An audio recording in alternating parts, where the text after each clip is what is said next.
കൊഴുവ അഥവാ നത്തോലി അച്ചാർ, അതാണ് ഇന്നത്തെ വിഭവം.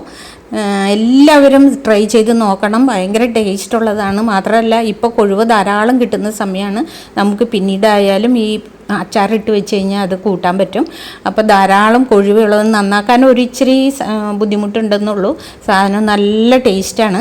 അപ്പോൾ ഞാനിത് കൊഴുവ ഒരു 1.5 കിലോ കൊഴുവയുണ്ടായിരുന്നു. ആ 1.5 കിലോ കൊഴുവയും നന്നാക്കി അത് ഉപ്പും മുളകും മഞ്ഞളും കൂടെ പുരട്ടി വെച്ചതാണ്. ഒരു ½ ആൻ അവർ വെച്ചിട്ടുണ്ടായിരുന്നു. എന്നിട്ട് അതെല്ലാം ഒന്ന് വറുത്തെടുത്തിട്ടുണ്ട്. അത് മുളക് പൊടിയും മഞ്ഞൾപ്പൊടിയും ഉപ്പും പേരിന് ഇട്ടാൽ മതി. എന്നിട്ട് ഇത് വറുത്ത് 2 പ്രാവശ്യമായിട്ട് വറുത്തെടുത്തിട്ടുണ്ട്. ഇനി നമുക്ക് ആ ഓയിലിൽ തന്നെ, ഞാൻ ഇവിടെ നല്ലെണ്ണയാണ് എടുത്തത്. നിങ്ങൾക്ക് സൺഫ്ലവർ ഓയിൽ വേണമെങ്കിൽ എടുക്കാം നല്ലെണ്ണയിൽ. ഇനി ഞാൻ ഇട്ടിരിക്കുന്നത് ഇഞ്ചിയാണ്. ഇഞ്ചി ഒരു 3 ടേബിൾ സ്പൂണ് ചെറുതായിട്ട് അരിഞ്ഞെടുത്ത ഇഞ്ചിയാണ്.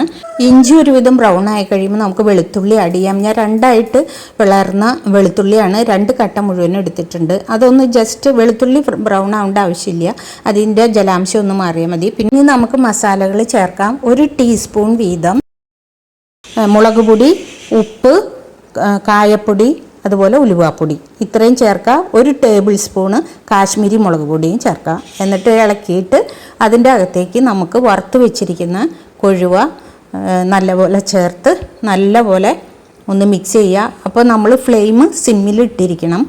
എന്നിട്ട് നല്ലപോലെ മിക്സായി കഴിഞ്ഞ് കഴിയുമ്പോൾ അത് കോരി മാറ്റാം.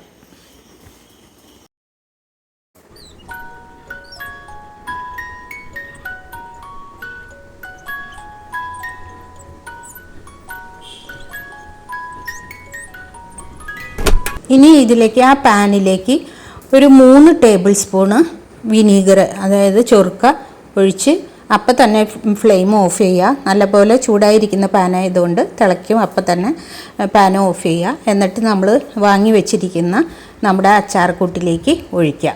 അങ്ങനെ നന്നായിട്ട് മിക്സ് ചെയ്താൽ അടിപൊളി നത്തോലി അച്ചാർ റെഡിയാണ്.